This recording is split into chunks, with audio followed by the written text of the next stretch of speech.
이제 일단 연평도에 있는 주민들 그리고 이 연평 해전 유족들 여러분들이 받아들인 때는 이거는 그냥 받아들일 수 있는 부분은 아니죠. 그러니까 이재명 대표의 아주 일관된 점이 뭐냐면 경박하고 또 왔다 갔다 말이 그 자체가 일관됐어요. 이럴 땐 이렇고 저럴 땐 이렇고 왔다 갔다. 그러면서도 그렇게 바꾸는데도 표정 하나 안 바꾸고 그리고 사려가 깊질 못하고 네. 그래서 위험하다는 거예요. 이재명과 그 일당들은 위험성이 뭐냐면 그게 엄청난데 그 위험한 것이 바로 저런 경박하고 다른 사람한테 상처 주는 얘기를 아무 일 생각 없이 그런 공감 능력 없이 마구 해대는 거. 그러면 저렇게 지금 이재명 대표는 제가 볼 때는 붕 떠 있어요. 본인이 시간만 가라. 재판은 피할 수 있고 대권은 대통령 권한은 나한테 온다. 그 자리는 나한테 온다. 휘둘러야지. 그러니까 개헌도 안 하는 거 안 한다는 얘기도 안 하는 거 아니에요. 그렇죠. 권력을 왜 놓냐?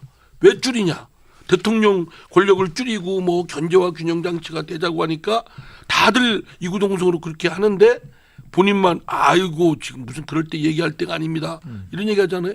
그거 보면 이재명의 탐욕과 욕망이 아주 득실거리면서 붕 떠 있고 아주 저 구름 위에 떡 떠 있어 다 된 밥 자기 차지다 이렇게 생각하는데 저런 사력이 없이 마구대고 해대는 경박한 모습이 드러난 거죠.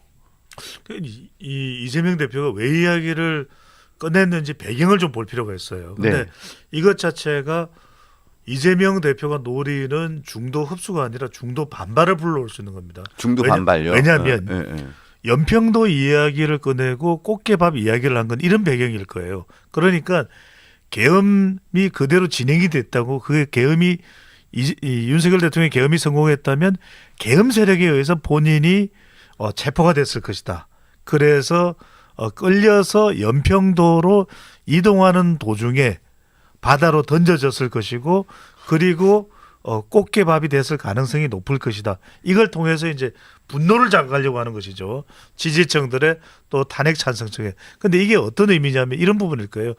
연평도라는 게 이제 노상원 전 사령관의 그 수첩에서 나왔다는 이야기로 이른바 이제 연평도라는 그게 외환 유치, 이른바 이번 계엄의 일종의 이제 그 계획에 설계에 이제 담겨 있는 거다. 바로 내란 세력이다. 이런 부분들을 강조하는 거 얼마나 엄혹하냐. 야당의 대표인 남아저도 그렇게 이 비명 행사했을 것이다. 이런 것들을 이제 이야기하는 부분인데 여기서 첫 번째는 뭐냐면 이상민 의원 나와 계시면 정치인들은 비유하면 안 돼요. 그냥 이렇게 이야기하면 되죠.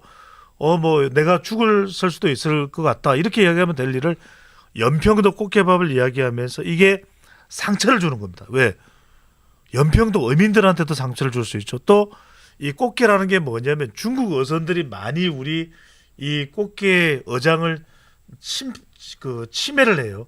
이런 부분들도 생각나게 만들 수가 있죠.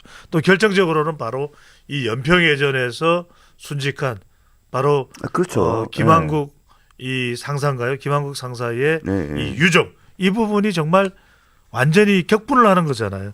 세 번째는 뭐냐면 이게 결과적으로는 이재명 대표가 이렇게 해서 또 한 번 또 진영 간 나누기를 통해서 뭔가 좀 지지층들을 더 결집시키려고 하는 목적이 아니겠느냐 이렇게 생각하는데 그동안 말씀드립니다만 정치인들은 비유를 해서는 안 된다.